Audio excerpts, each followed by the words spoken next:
President Biden is a loyal honorary son of South Carolina. So when he comes to South Carolina, it's a welcoming party because of his deep, strong, wide relationships and ties to the state, and argumentatively, his deep, strong ties to the African American community. Regardless of what the polls indicate, Joe Biden is relatable to the Black experience. Hey, GRIO fam, it's Gerren Keith Gaynor, White House correspondent and managing editor of politics at theGrio, and I'm here with Antjuan Seawright, Democratic strategist. Antjuan, welcome to theGrio. Pleasure to have you. It's so good to be with you.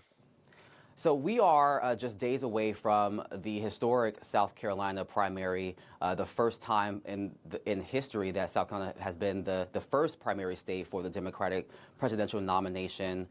Could you just encapsulate, as a South Carolina native, as an insider in the Democratic Party, what this means for Black voters in South Carolina?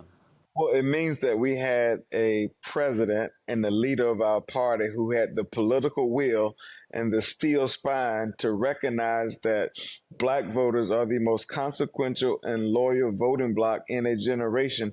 And for that, we need to say thank you and reward them and reward us for what we have done for Democrats across the country and throughout the history of this party in recent history. 60% of the people who cast their vote in the South Carolina primary are African American.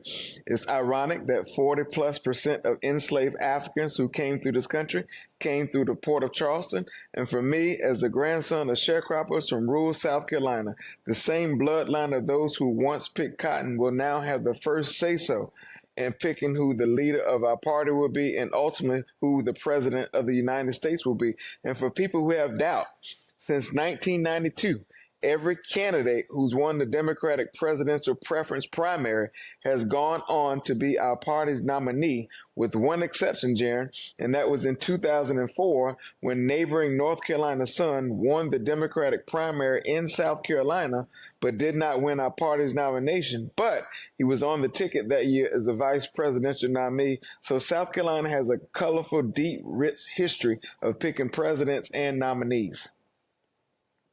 What does success look like in this primary as it relates to the Biden-Harris campaign and Black voters? Is it a high turnout of Black voters in the state? And do you think that that would telegraph where Black voters feel more broadly about a Biden-Harris reelection? Well, I think success would be ultimately Joe Biden finishing first or coming across the finish line first. And I think we would likely see that result at the end of the night. But I think the real thing happens in politics. Two things happen. You win or you learn. And so often when we win an election, we do not always take the time to learn. So I think this will be the first opportunity for the Biden-Harris team to take stock.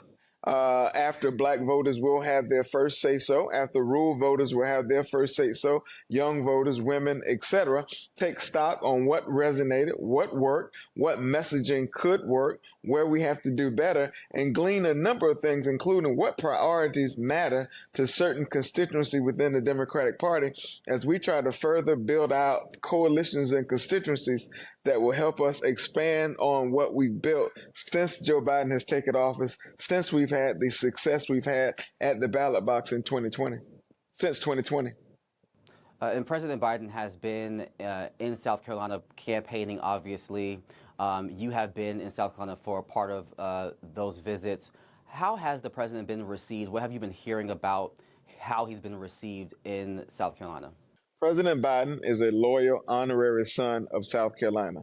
So when he comes to South Carolina, it's a welcoming party because of his deep, strong, wide relationships and ties to the state, and argumentatively, his deep, strong ties to the African American community. Regardless of what the polls indicate, Joe Biden is relatable to the Black experience and to the issues we face. Why? Because of his long history with our community, in particular his long history with South Carolina.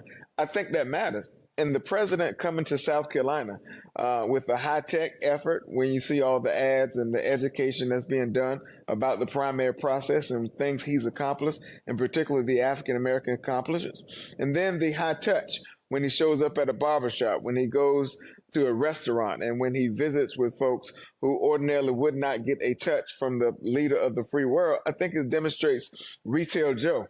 And that's the Joe Biden that Americans, whether you agree with his political ideology or not, that's the Joe Biden that people love. That's the Joe Biden that people respect. And I think he's going to have to do more of that as we get into this long campaign season. And the president talked about, similar to what you just said, the promises made and the promises kept to Black America. What would you say have been the biggest fulfilled promises of the Biden-Harris administration?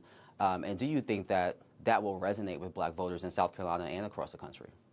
Well, let me say two things. I believe in all my heart that Joe Biden has been the most consequential president from a legislative perspective for African Americans in modern day history. When you think about what he's done to improve the overall quality of life for everyday Americans and what he's been able to deliver and what he promised he would deliver and at least work towards, he's fulfilled most of those promises. Now, what Joe Biden cannot control is what a Republican extremist majority will prohibit him from doing. What he cannot control is what a right-wing activist court will prohibit him from doing. But everything in his power, from executive order to working with the Congress in a bipartisan way, led by the Congressional Black Caucus, passing a legislative agenda that speaks to generational neglect for African Americans, I don't think you can say anything but job well done, kind sir, John well done. Now, does that mean that we're finished? And does that mean that all the problems that African Americans have faced for 400 plus years have gone away? No, because those things did not happen in 4 years and they will not go away in 4 years. But we've made substantial progress when we think about the long-term bill of health for our communities. We've made substantial progress with this president and with this historic consequential vice president. And one of the first greatest acts he could have done was, as a candidate, was pick an HBCU graduate, an AKA woman, a member of the Links, a Black woman, qualified Black woman, to be his running mate. And the list goes on, from student loans to infrastructure to guns to lowering the price of healthcare to entrepreneurship to business. I mean, we can spend the next 3 years talking about the accomplishments that Joe Biden has made for Black America and how they will impact long term, but we do not have time for that. Just know that we know Joe Biden, and in particular, Joe Biden knows us when you look at what he's done for us. A point of contention for some Black voters I often hear are related to the economy, this idea that the economy was better for Black Americans under the Trump administration, and then obviously the conflict in the Middle East, especially as it relates to Black young voters. Are you concerned that the perceptions around those two particular issues could be harmful for the Biden-Harris reelection? Well, as a 38-year-old African American from rural South Carolina, I'm never worried, but I'm always concerned. I'm concerned because there are elements of the conversation that we cannot control, like the misinformation, the disinformation. Down south, we call it lies, that are strategically targeted towards our community to try to enforce this narrative that do not exist.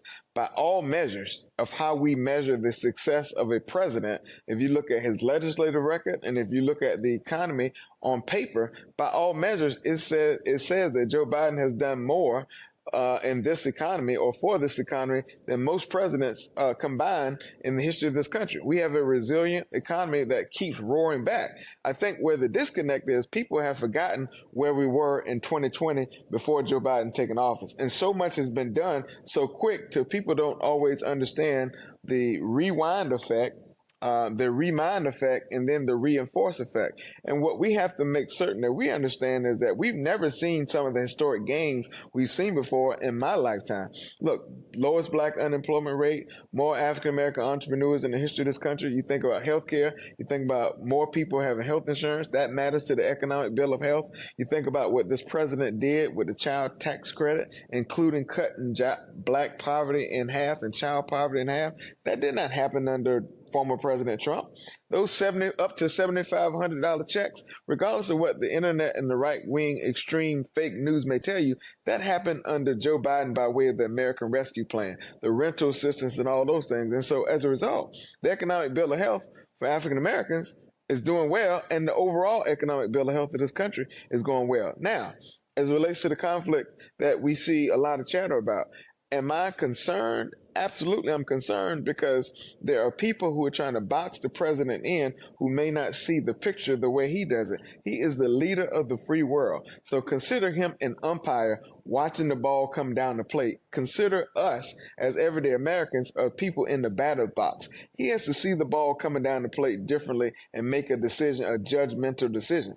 That may not always align with us, but the one thing I think most people will agree with Joe Biden versus the former president or anybody else on the other side is that he has America's best interest at heart, and he will always do the best thing for the long term and short term best interest of this country, and he's proven that time and time again. And to my friends who may be considered young voters or who may be considered activists and so forth, just know that this election will be a choice. You have a president who embraces diversity as we thought, including diversity of thought, but you have a candidate on the other side who has literally said, when people start protesting, let's lock them up, let's knock them out.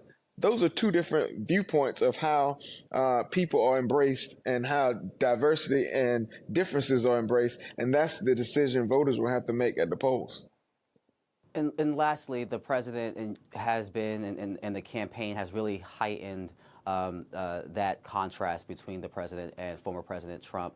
And as the president was campaigning in South Carolina, he mentioned Charlottesville, and that being what propelled him to run for president in 2020, and former President Trump's infamous comment that there were good people on both sides. Do you think that reminding black voters in particular about the president's embracing of white supremacist and white supremacist ideology is important to do, and will that also be an effective strategy in reminding black voters what's at stake in November?